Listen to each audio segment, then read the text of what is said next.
Assalamualaikum warahmatullahi wabarakatuh. Perkenalkan, nama saya Devira Putri Madani dengan NIM 22234031. Saya berasal dari Prodi Perpustakaan dan Ilmu Informasi. Di sini saya akan menjelaskan tentang bentuk-bentuk komunikasi. Bentuk-bentuk komunikasi. Yang pertama, komunikasi personal atau komunikasi intra-pribadi. Komunikasi intra-pribadi ialah komunikasi dengan diri sendiri atau komunikasi yang terjadi di dalam komunikator sendiri antara diri sendiri dengan suatu objek seperti Tuhan. Contohnya ialah berpikir. Komunikasi ini merupakan landasan komunikasi antar pribadi dan komunikasi dalam konteks-konteks lainnya, meskipun dalam disiplin komunikasi tidak dibahas secara rinci dan tuntas.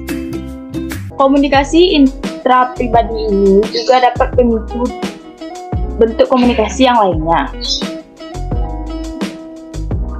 Yang kedua ada komunikasi antar pribadi atau interpersonal. Komunikasi antar pribadi ini ialah komunikasi antara orang-orang secara tatap muka yang memungkinkan setiap pesertanya menangkap reaksi orang lain secara langsung, baik secara verbal maupun non-verbal. Bentuk khusus dari komunikasi ini ialah komunikasi diadik yang melibatkan hanya dua orang.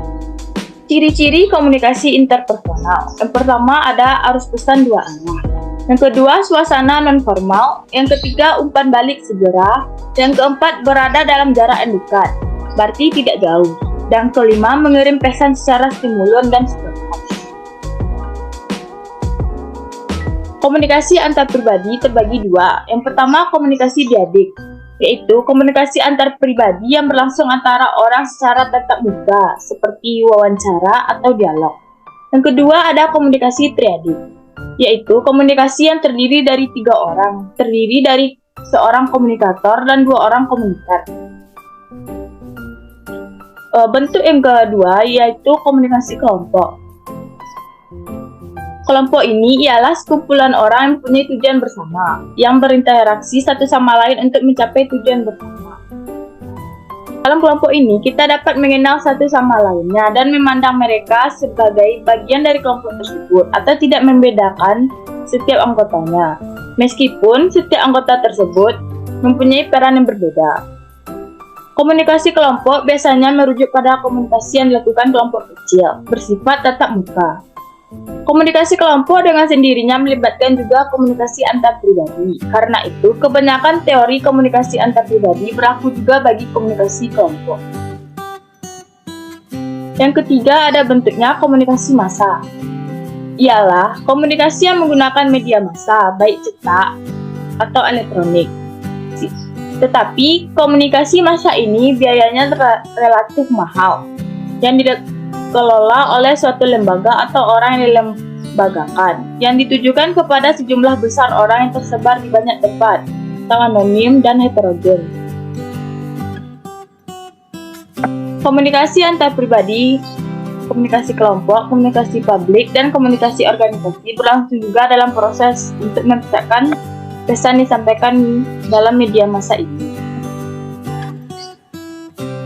Ciri-ciri komunikasi massa. Yang pertama ada komunikatornya, biasanya suatu lembaga media massa. Yang kedua, hubungan antara komunikator dan pemirsa bukan bersifat pribadi. Yang ketiga, mediumnya dapat digunakan oleh orang banyak. Yang keempat, penyebaran pesan serentak pada saat yang bersamaan. Yang kelima, menggunakan media massa seperti internet dan lain-lain. Bentuk yang keempat ada komunikasi organisasi. Komunikasi organisasi ini yaitu komunikasi antar manusia yang terjadi dalam hubungan organisasi.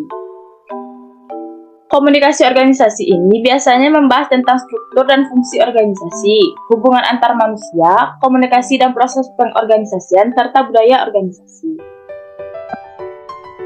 Komunikasi organisasi merupakan proses komunikasi yang berlangsung secara formal maupun non-formal dalam sebuah sistem yang disebut organisasi. Yang kelima ada bentuknya komunikasi langsung. Dan keenam ada komunikasi tidak langsung. Kalau komunikasi langsung ini yaitu Suatu proses komunikasi yang dilakukan secara langsung tanpa adanya bantuan dari perantara pihak ketiga maupun media komunikasi yang ada serta tidak dibatasi oleh jarak. Contohnya yaitu ketika seseorang bertemu di suatu tempat dan melakukan komunikasi. Kalau komunikasi tidak langsung ialah kebalikan dari komunikasi langsung, yaitu proses komunikasi terjadi atau dilaksanakan dengan adanya bantuan dari pihak ketiga maupun alat sebagai media komunikasi. Contohnya ialah menggunakan telepon seluler melalui platform media sosial maupun platform untuk chat lainnya seperti WA, IG, Facebook, dan lain-lain. Selanjutnya ada komunikasi publik. Ialah komunikasi antara seorang pembicara dengan sejumlah orang atau khalayak yang tidak bisa dikenali satu persatu. Contohnya ceramah, pidato, kuliah, tablik akbar, dan lain-lain. Ciri-ciri komunikasi publik. Yang pertama terjadi di tempat umum yang dihadiri sejumlah orang. Yang kedua berlangsung lebih formal, menuntut persiapan pesan yang cermat.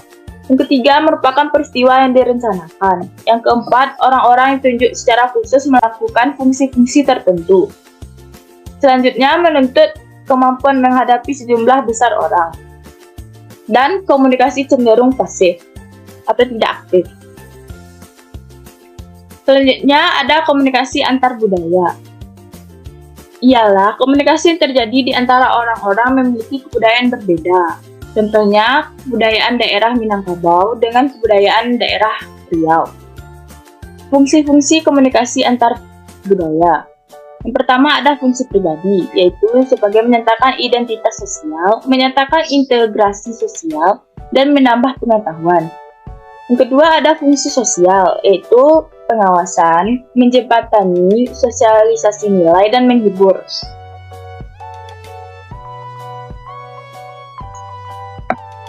Yang terakhir ada komunikasi internasional, yaitu komunikasi yang dilakukan oleh komunikator. Dalam hal ini, komunikator dapat mewakili suatu negara untuk menyampaikan berbagai pesan-pesan yang berkaitan dengan kepentingan negaranya, untuk disampaikan kepada komunikan yang mewakili suatu negara lainnya juga. Artinya ini, seseorang dapat mewakili negaranya. Fungsi komunikasi internasional ini ialah yang pertama membangun dan mempererat hubungan internasional antar negara. Yang kedua membangun dinamisme hubungan antar negara dan menjalin hubungan baik taraf internasional. Dan yang terakhir berperan sebagai pendukung pelaksanaan politik luar negeri yang baik dan berkualitas.